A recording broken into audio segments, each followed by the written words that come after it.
let's also talk about Chinese weapons and systems here. The Chinese weapons are drawing a lot of criticism, not just from China's client state Pakistan.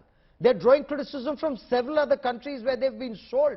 Brahmos, on the other hand, is India's success story. The price, as Admiral Shekhar Sinha mentioned, it's affordable, $375 million for 3 or 4 units that was bought by Philippines. And the fact that between $375 to $675 million is what Indonesia and Vietnam want to spend. Shiv, tell us more.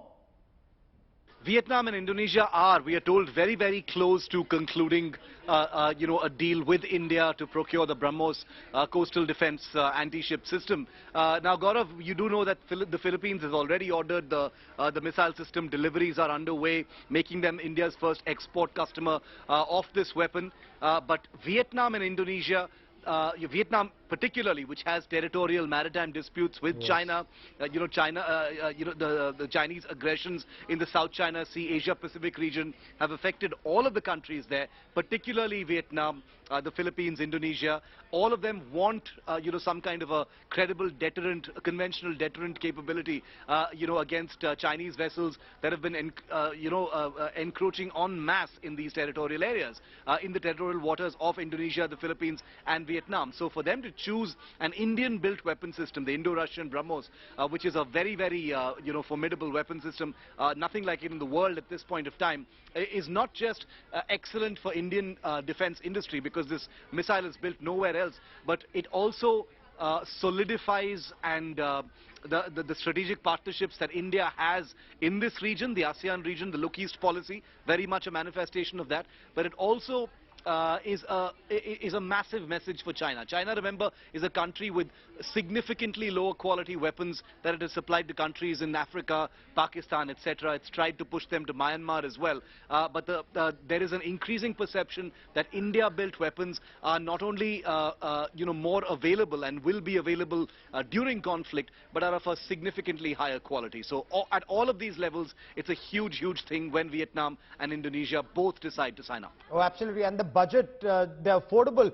Admiral Sinha, India has a $5 billion, 35,000 crore rupee defense export target in the next 3 years from now, but 2025, 2.5 years.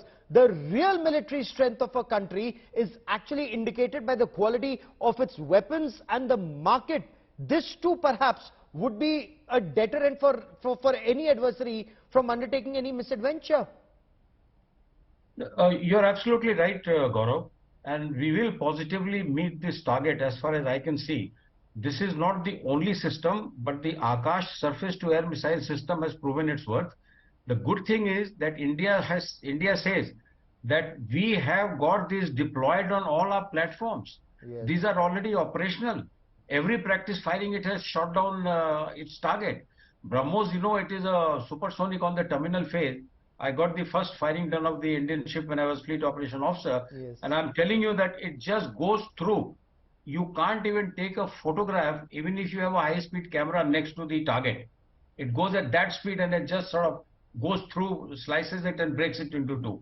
Similarly, the SAM system also, there is a lot of scope for its export. And I am told that a lot of countries are interested in buying.